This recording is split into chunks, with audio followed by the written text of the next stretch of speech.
বন্ধু কে ভূত তোমরা হয়তো পার্ট 1 ভিডিও দেখে ফেলেছো, কিন্তু পার্ট 2 কবে আসবে আজকের ভিডিওতে আলোচনা হবে। তাই জন্য ভিডিওটি স্কিপ না করে ফুল ভিডিওটি দেখতে থাকো ছবির মাধ্যমে। ভিডিওর শুরুতে দেখো এখানে সাইন কিভাবে তার ভালোবাসার মানুষকে এই বাড়িতে নিয়ে আসে, কিন্তু এই ঘরের মধ্যে তালাবন্দি ছিল। দেখো কিভাবে তালাটা এখানে খুলে ফেলে। এখানে কিভাবে সাইন হেসে মুখে বলছে যে আসো আসো, এটাই তো আমাদের বাড়ি। কিন্তু এই মেয়েটি তো অবাক হয়ে থাকে, বলছে আরে এটা কি, এটা তোমাদের বাড়ি হলে তালা মারা কেন? এটা কি, এটা তো মনে হয় অনেক দিনের পুরাতন বাড়ি, তুমি এই বাড়িতে আমাকে কেন নিয়ে এসেছো? সাইন বলছে আরে না না, এই বাড়িতেই তো আমি থাকছি, আজকেই তো তোমার কাছে গেছিলাম এই বাড়ি থেকে। সাইন এই কথাটি বলে দরজাটি খুলতে থাকে, আর দরজাটি খোলা হয়ে গেলে মেয়েটিকে বলছে যে আয় এসো ভিতরে আসো। আর দেখো কিভাবে দুইজন মিলেই চলে যায় এই অনেক দিনের পুরাতন এই বাড়ির মধ্যে। দেখো এখানে মেয়েটি অনেক ভয় পেয়ে যায়, বলছে আরে এটা কি, এটা তো মনে হয় ভূতের ঘর। আরে আরে সাইন আমি তো যাব না। তখনই দেখো কিভাবে এখানে নিয়ে চলে যায় সাইন মেয়েটিকে। এদিকে দেখো বন্ধুরা কিভাবে সাইনের বন্ধুকে এখানে ধরে রেখেছে পুলিশ, আর প্রধান মশাই দেখো কিভাবে এখানে মারছে তার বন্ধুকে। আরে বল এখনো তোর বন্ধু কোথায় নিয়ে গেছে আমার মেয়েকে, না হলে তোকে মেরে শেষ করে দেব। আর দেখো এখানে কিভাবে এখানে মারতে থাকে তার বন্ধুকে। এখন মারার পর তার বন্ধু এখানে সবকিছু বলে দেয় কোন বাড়িতে আছে। কিন্তু এখন দেখো এদিকে সাইন আর মেয়েটির এখানে কি শুরু হয়, এদিকে ভূতের একটা গল্প শুরু হবে। এখন দেখো কিভাবে এখানে এই ঘরেই থাকতে চাই, কিন্তু মেয়েটি তো মানা করে বলছে আরে না না, বিয়ের আগে এইরকম এক জায়গায় থাকা হবে না।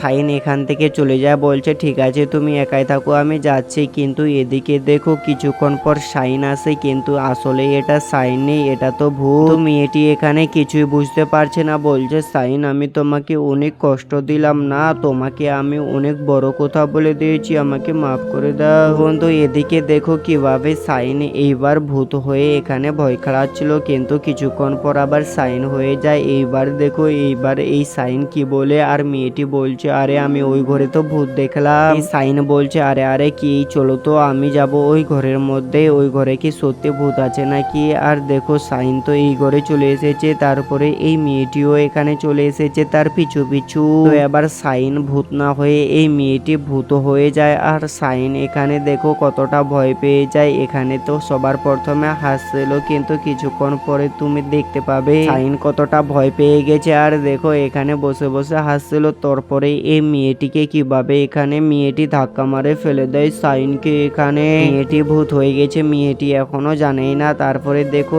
এখানে কিভাবে ওই মেয়েটি চলে আসে, তারপরে এই ভূতটি এখানে বসেই ছিল। সাইন তারপরে এইটা দেখে অবাক হয়ে গেছে, সত্যি এখানে দেখো সাইন তো কতটা ভয় পেয়ে গেছে ভূত দেখে। তখনই সাইন এখান থেকে দৌড়াতে দৌড়াতে চলে যায়। আর এদিকে দেখো বন্ধুরা কিভাবে প্রধান মশাই চলে এসেছে তার বন্ধুকে নিয়ে এখানে এই বাড়ির মধ্যে। তাড়াতাড়ি করে এই বাড়ির মধ্যে চলে যায়, আর দেখো এই বাড়ির ভিতরে যেতে না যেতে এই পাগল মেয়েটি এখানে দেখো কিভাবে চলে এসেছে। আসলে সত্যি এ তো ভূত, আর এখানে এই প্রধান মশাই মিয়ে মিয়ে বলে ডাকছে তার মেয়েকে।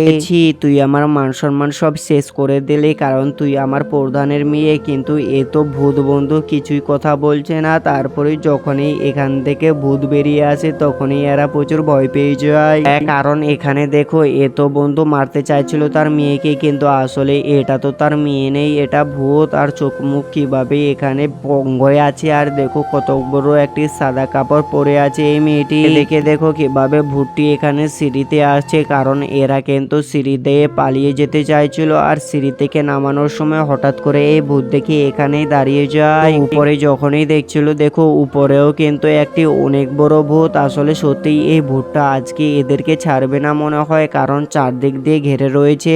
এবারে দেখো এখানে কিভাবে সাইন আর তার ভালোবাসার মানুষটি এখানে লুকিয়েছিল, তখনই একসঙ্গে দেখা হয়।